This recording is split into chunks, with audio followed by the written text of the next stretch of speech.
Hey guys, it's Scott here with Dude Where's My Cards.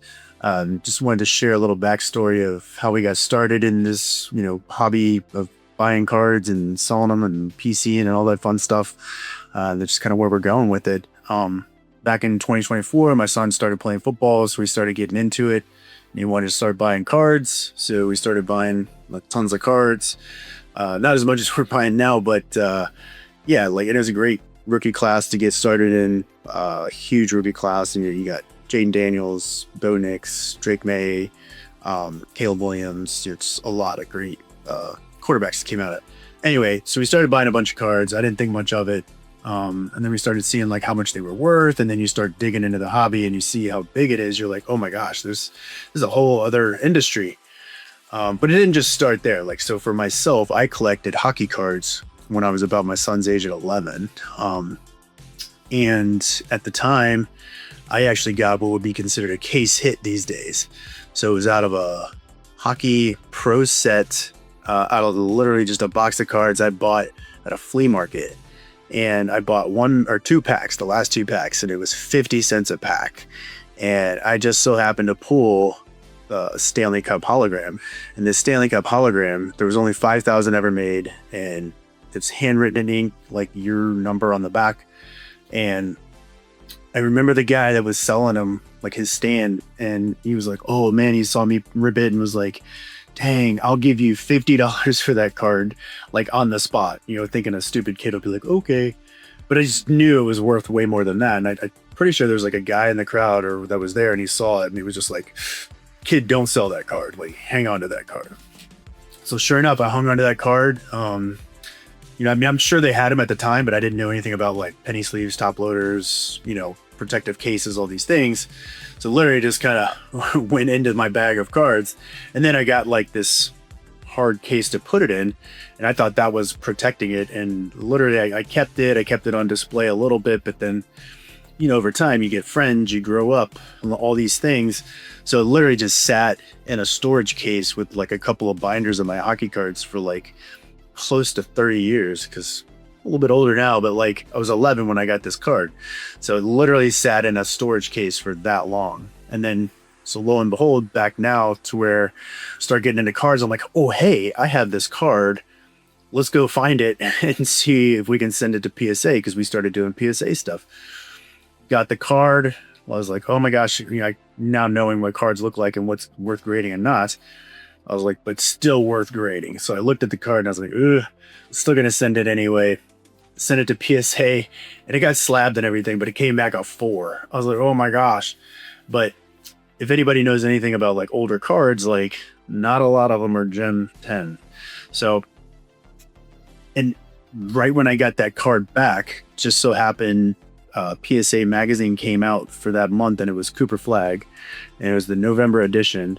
And in that edition, there's an entire article on that card, which I was like, oh man, that's so crazy. It's very serendipitous.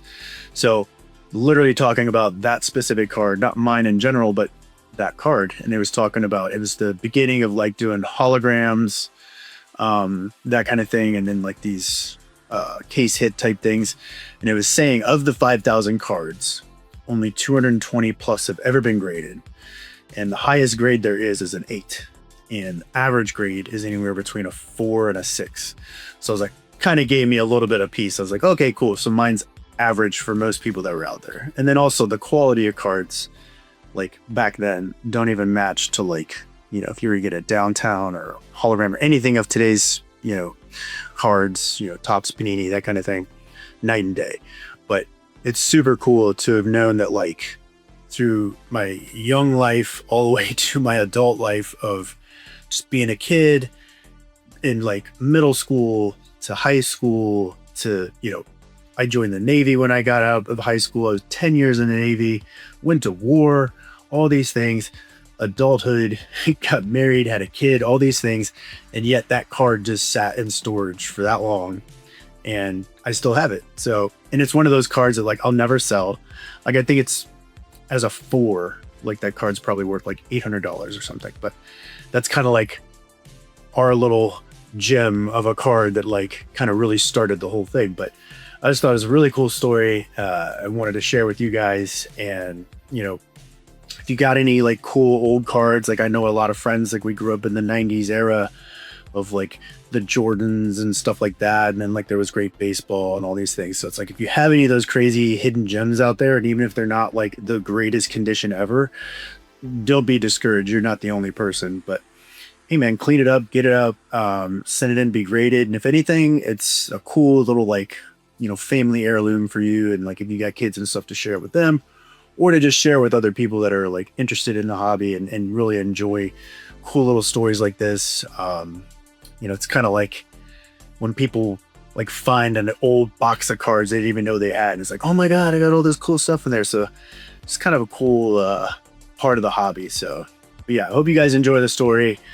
Throw some really cool pictures and a little bit of video footage of what the card looks like now and where it's at now. And yeah, like this whole thing has kind of helped spark us to get more into the hobby.